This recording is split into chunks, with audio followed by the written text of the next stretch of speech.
All right, so we were talking about how the company reacted after the death of Frank Wells, the new leadership structure. How did Disney go on after he was gone?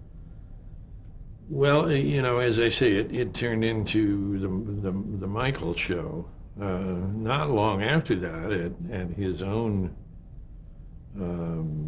insistence, we had the whole Michael Ovitz episode, where he and Michael Eisner and Michael Ovitz had been longtime friends and quite close. And I think Michael, one of the two, or both of them, even imagined that they could be in some way partners. And, I don't need to rehash history. The fact was that was not the case. And so that went on in a rather ugly public way for way longer than one would wish. And were you still heading animation at this point? Yeah, I was still involved in animation along with Peter. Somewhere, boy, it all turns to hash after a while because so many things sort of followed one after the other. But Peter Schneider eventually wound up taking Joe Roth's job. Joe had been head of production after Jeffrey Katzenberg left. And that was a personality problem between he and Michael for a number of reasons. And it sort of turned into a Hollywood mishmash, if you will. It's a story of every studio in the history of the town, I think, where people just don't get along and egos get in one another's way. And so Peter tried it for a while and it didn't work. And finally, Dick Cook has come in and I think just done a wonderful job in more recent times. But there was a period when I don't know how to say things without sounding too blunt, but just nothing was working. Now, who were you working with at animation since Peter had moved on to the other position? Let's see, I guess Tom Schumacher came in after Peter, and I worked with Tom for several years. Now, with animation, were you also involved in Disney's efforts in television animation? Not a lot. I really did not stay too close to that. I was never a big fan of that kind of animation. A lot of the animators never were either. Why is that? Well, it's a kind of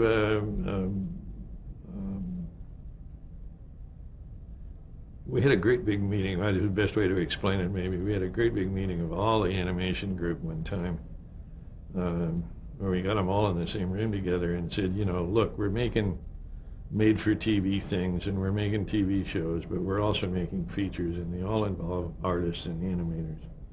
And you guys need to all understand that maybe some of you are interchangeable parts in that larger picture, and you can go back and forth. And because the time spent, the money spent on TV animation and on made-for-video animation is a lot lower, and thus the talent level it's usually the bottom of the barrel talent-wise. Working on those things. Not to say they're bad, it's just to say they're not that great. Somebody finally stood up at this meeting and said, we think we want separate bathrooms. And I thought, well, that pretty well puts it in a nutshell, because they're the guys making features think that they're the absolute elite, which indeed they are in a lot of ways. And that they don't need to be associated with this, what they view as second-grade material. I have to admit that in some ways I fall into that category myself, because I don't like doing things kind of halfway. And every time I've ever had to do something myself that I thought was a compromise, that I didn't have to make, I felt badly about it. I felt that I had a bad taste in my mouth about And I don't know whether that's genetic or whether that's what I got taught from Walt and all those years of not compromising. But that was what began, I thought, to begin to infect the company. It was more important to make money from something than it was to make something. And eventually, the opposite will always be true. You will always have to make something good before it will make money. And if you compromise, if you make, too many deals with the devil along the way, the quality of the material will show it. And the audiences, they don't need a scorecard. They know. They just go, you know what? I don't need to go see that movie because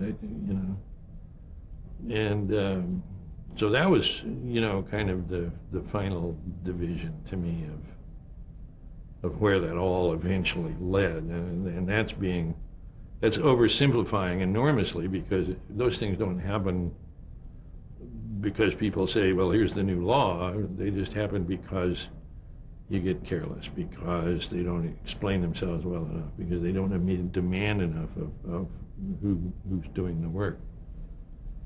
Well, let's go to another television-related moment for Disney in the mid-'90s when they bought ABC.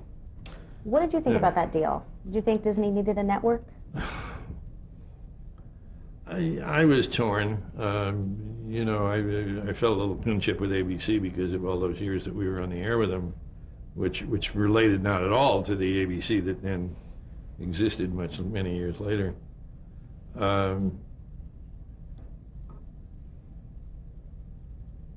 I wasn't sure we needed to do that. It's a question of personal taste at a certain point. Do you want to be the biggest fish in the pond, or do you want to be a really beautiful fish in your own pond? And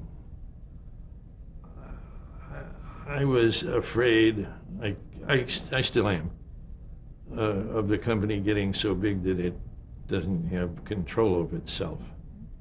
I think huge companies have a tendency to be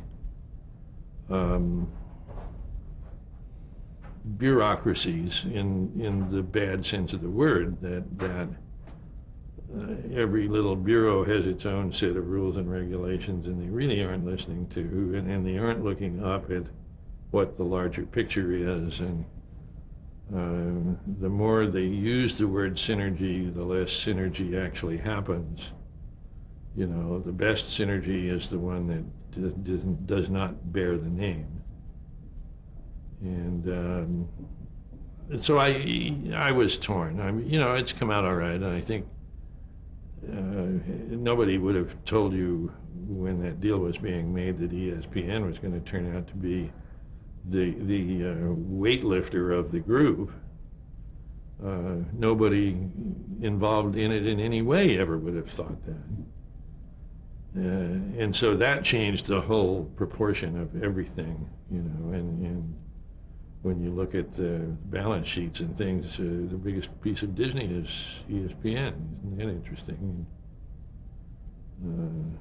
If that freed us up, we as a bunch of animators or a bunch of filmmakers, to say, okay, you guys make the money, we'll use it, that would be one thing, but that's not, of course, what really happens in a big company.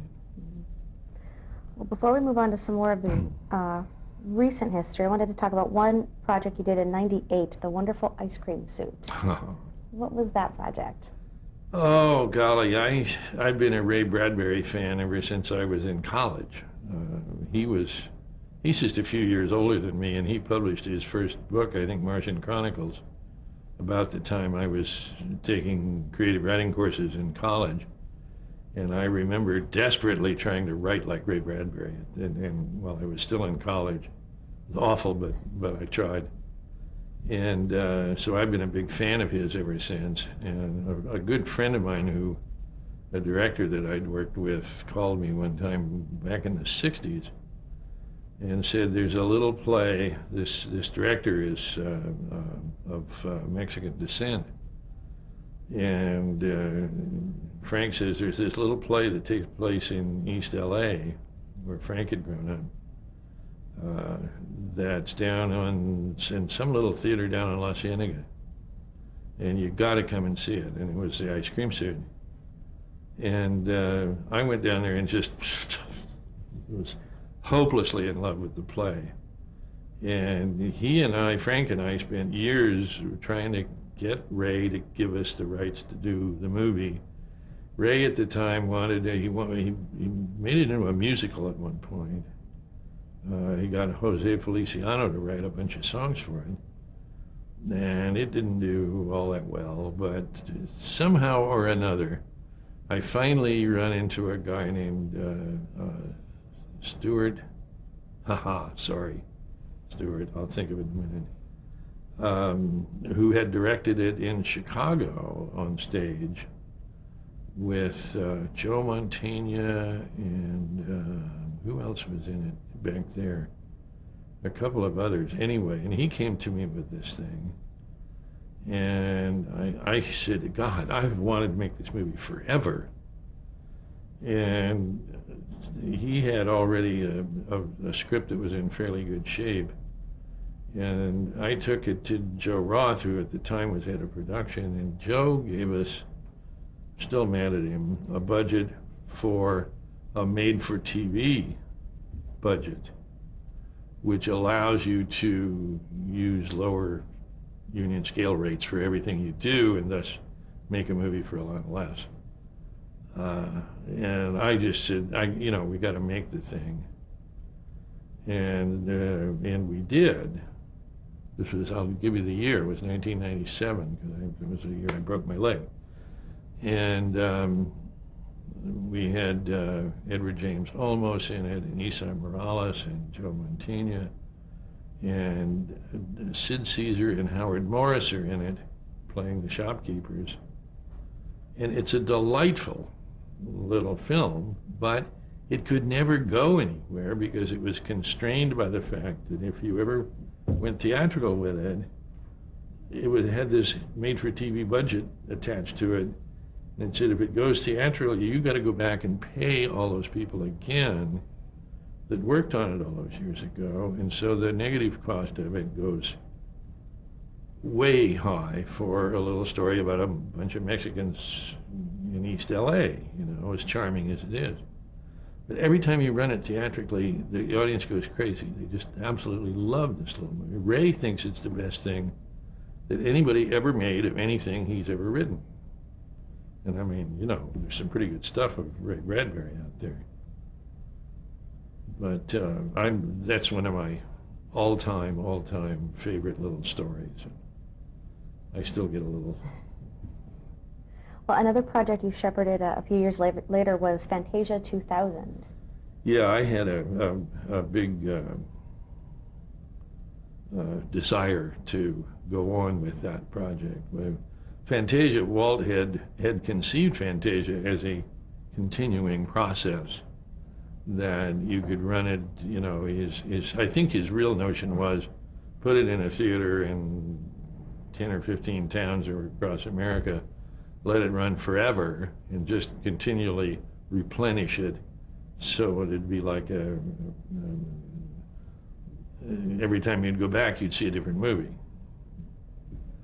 And I thought, what a wonderful idea,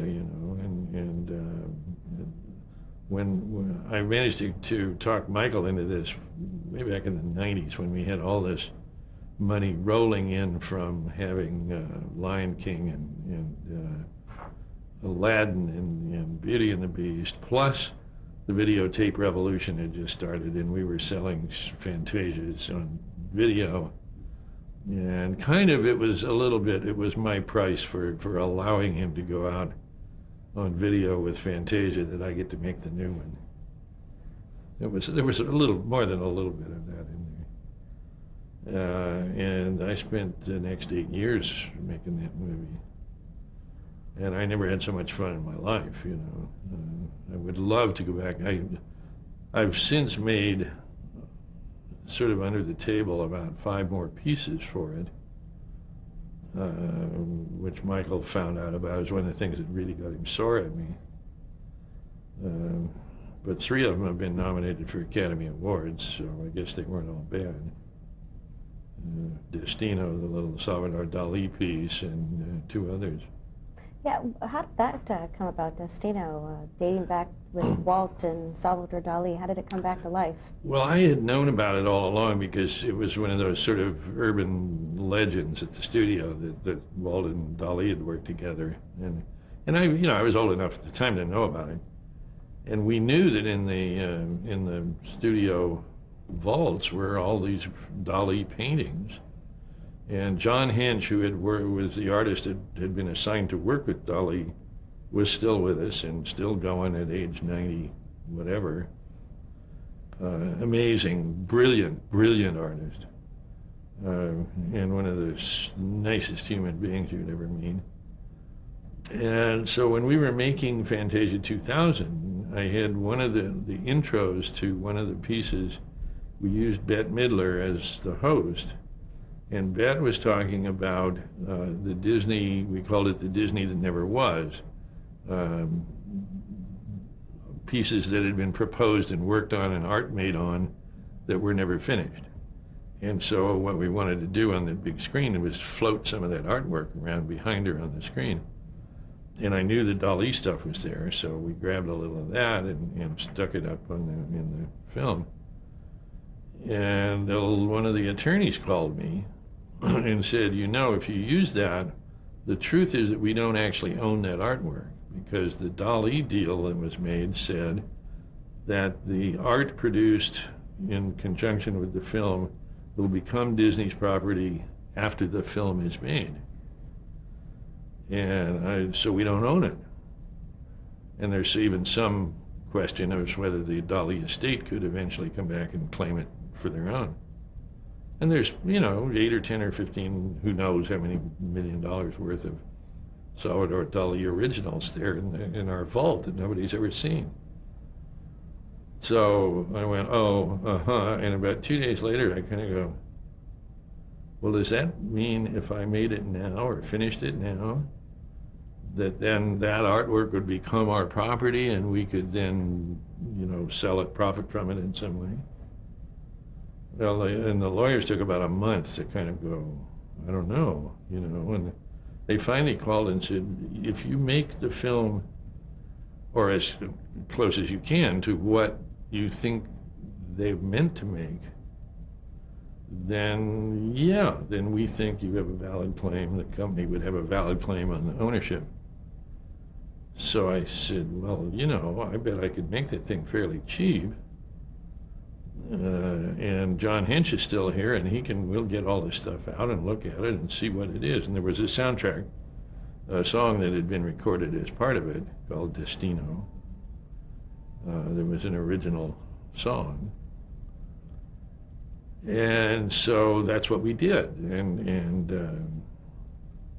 I never told Michael about it, but it seemed to me that if I can spend $1 million or $1.5 million making this little short subject that will free up $10 million worth of art out of the vault, that's who needs to tell anybody about that,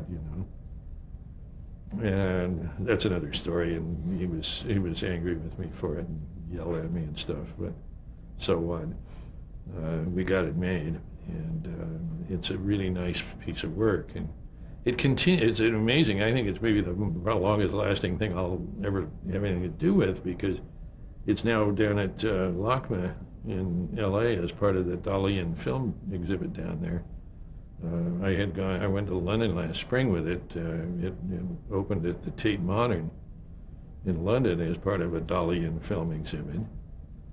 And people look at it and say, well, my God, it's a piece of Dali that nobody's ever seen,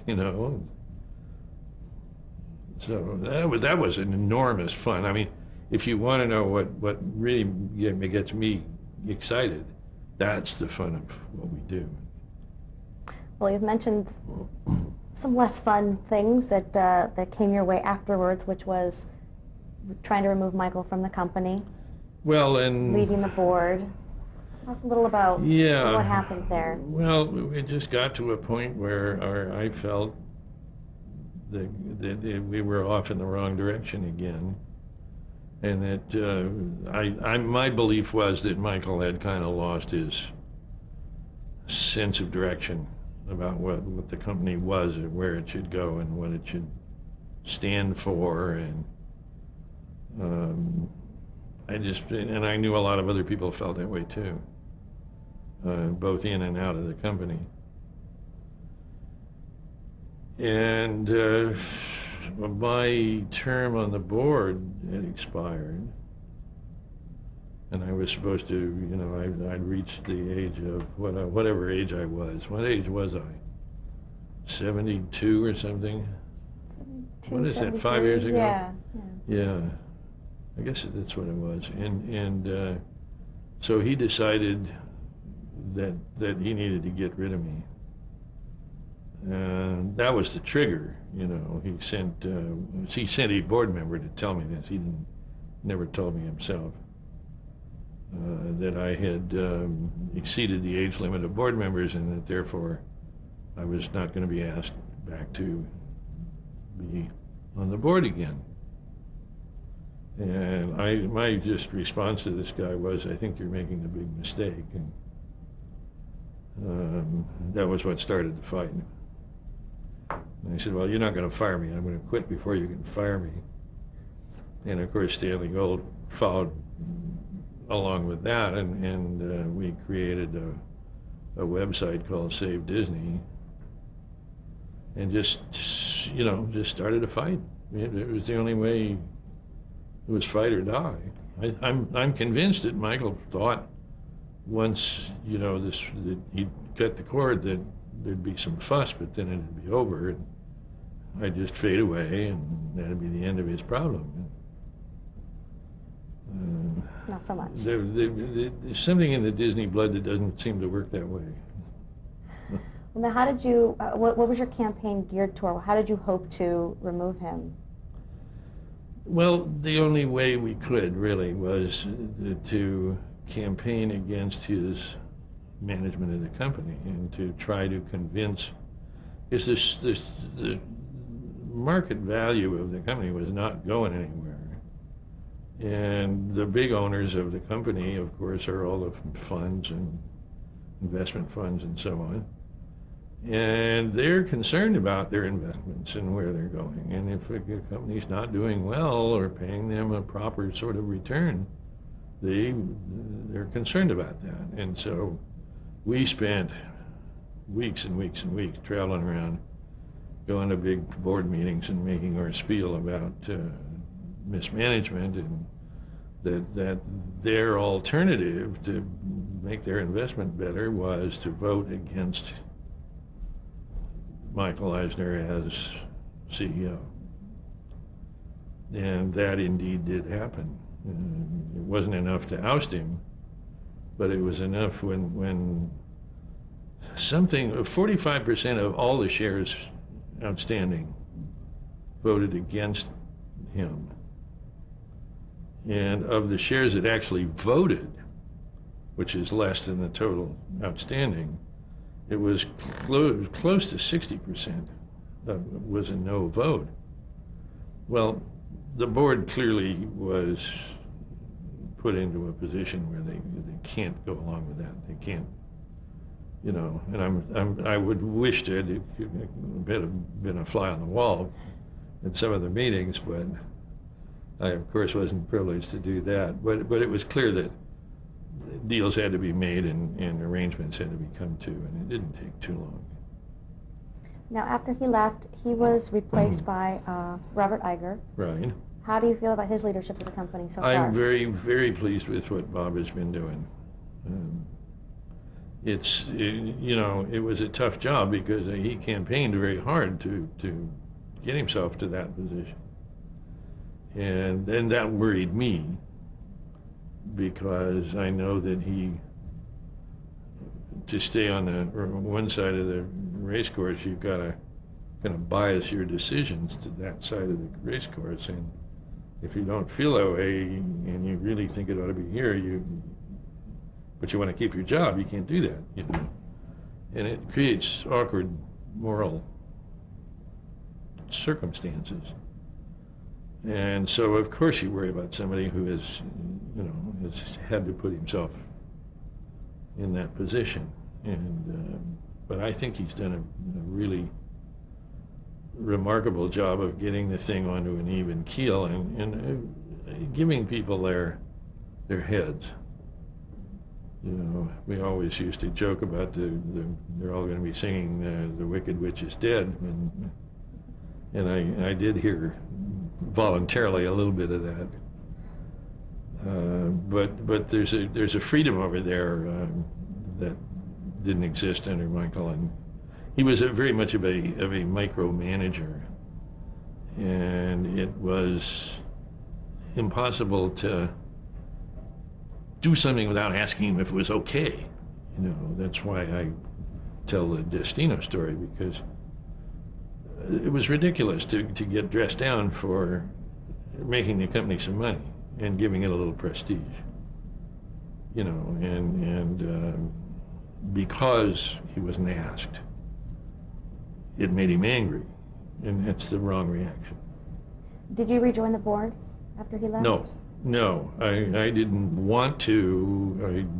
I'm not sure they wanted me to, but I don't think I never thought it was important. You know, at that point, we got done what we had to get done. I'm a consultant. I get to wander around. I'm still making films over there, and you know, having lunch over there and talking to everybody. And if I have something that concerns me, I can call somebody. And that's all I really ever wanted to do. You know, I'd rather just be a filmmaker.